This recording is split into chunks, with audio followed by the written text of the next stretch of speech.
That is me again. You probably recognise me in one of our fundraising stunts when we set the school up back in about 1980, that one.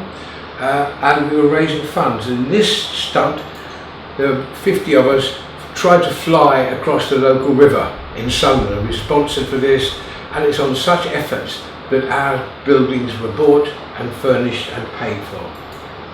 This does not necessarily pertain in other parts of the world. I don't know. We have to find other ways of doing it. But the dynamism of research and into biological causations is from parents. And what we're interested in is what's causing the problems and what solutions. We're not interested particularly in which gene is right or wrong unless it has some sort of practical value. It's a fusion of parental dynamism and professionals working together. The burden of responsibility was really with the professionals, and when my son was born I did everything I was told to do by the professionals, and it was wrong. Then the parents took over responsibility and it got better, but there's still a lot of things that are not as good as they should be. But now there's a group of people with autism specific conditions, and these are speaking, they're advocates, very powerful advocates. We've never had such people before, and they can speak on behalf of people with autism. My son can't speak, but they can speak on his behalf and tell us what is appropriate, what is not appropriate. We've been doing things wrong. There are 4 components in setting up a service for people with autism, each of which is equally important. First of all, everything we do must enhance the respect and the dignity of the individual. This is not an add-on extra to the service. This is where we start. Everything begins and ends with increasing the dignity of the individual.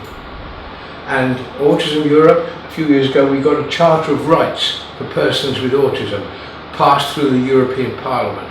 It is not mandatory law, but that everybody doing services within Europe has to look at these things and take them into consideration. Such obvious things as to an accessible, unbiased and accurate clinical diagnosis and assessment. Such things as that don't always occur. They have to have the right to the appropriate treatment, the right of access to information, freedom from pharmacological abuse. Because many people, particularly in this part of the world, were drugged to keep them quiet.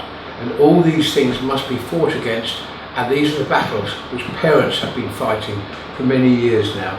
This charter is now 24 years old, 26 years old now. So things have moved on a bit, but they still stand. That's the first thing. The second thing we have to consider is the biological basis of what's going on, the underlying forces which are making people react in certain ways or behave in certain ways.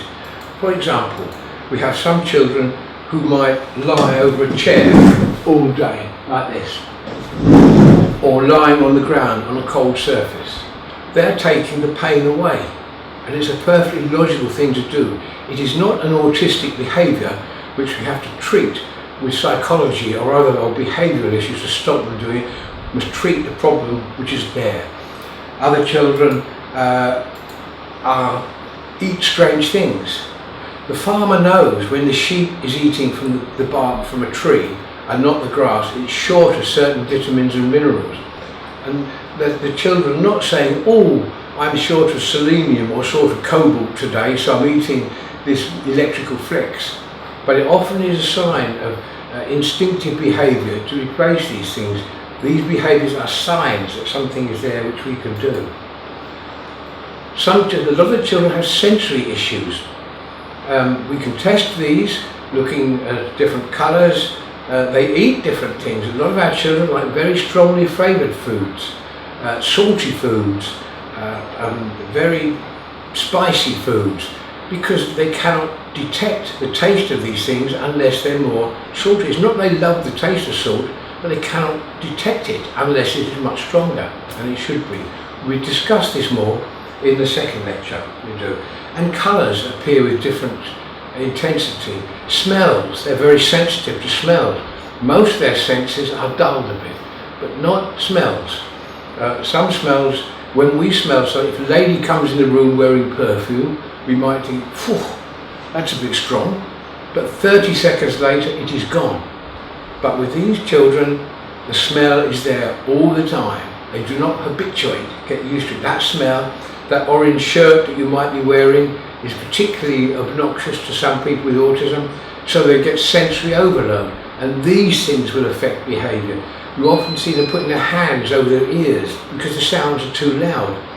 Again, they have these sensory problems which you cannot treat by psychology or by behavioural treatment. You've got to look at the causes for that and help them with it. Try and minimise them. Then we've got to think about care, protection and encouragement, and about education, which I'm going to look at these things a little bit. These are like the four legs of the table. If you take one leg away, the whole thing collapses. We've got to look at all four of these elements to provide a decent program for any person with autism or without autism as well. We need these things going. Now looking around the world, this picture is from South Africa. And it was in a magazine of this little girl tied to a tree where she spends all day. And there was a lot of criticism of the young girl's parents and grandparents for doing this to her. But really, they had no choice. What can they do?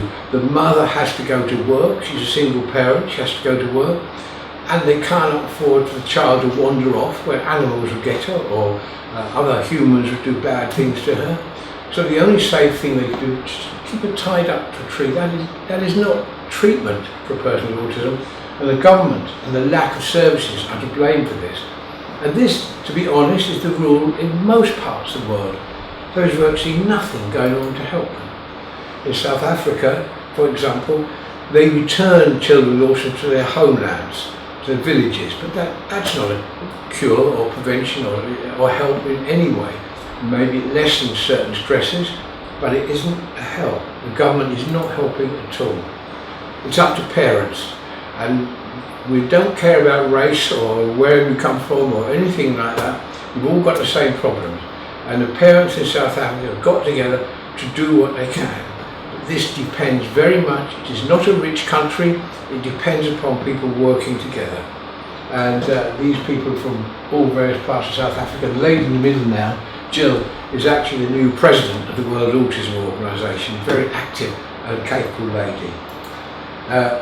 Those with money have to donate it or lend it to the others to set up services, take mortgages on their houses.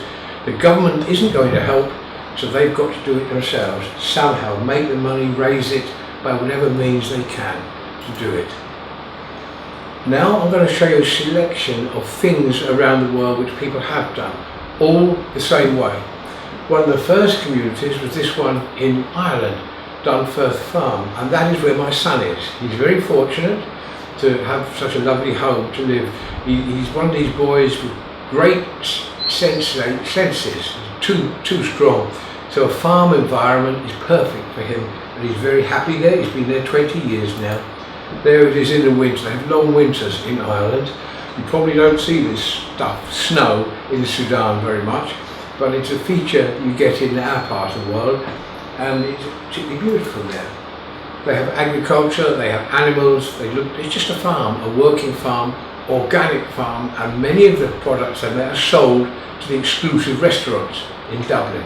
So to make money, to keep this thing going. The state has to pay something as well though. Parents do not pay.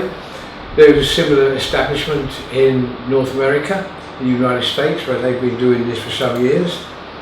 A lot of the things in North America are not run by parents, they're run by companies, non-profit making companies, and they tend to have these very fancy sort of premises. It's the way they do things there. Services, I would suggest the services in the UK are better than those in America, but they are better than us as well, somewhere. Nice houses where people with autism live,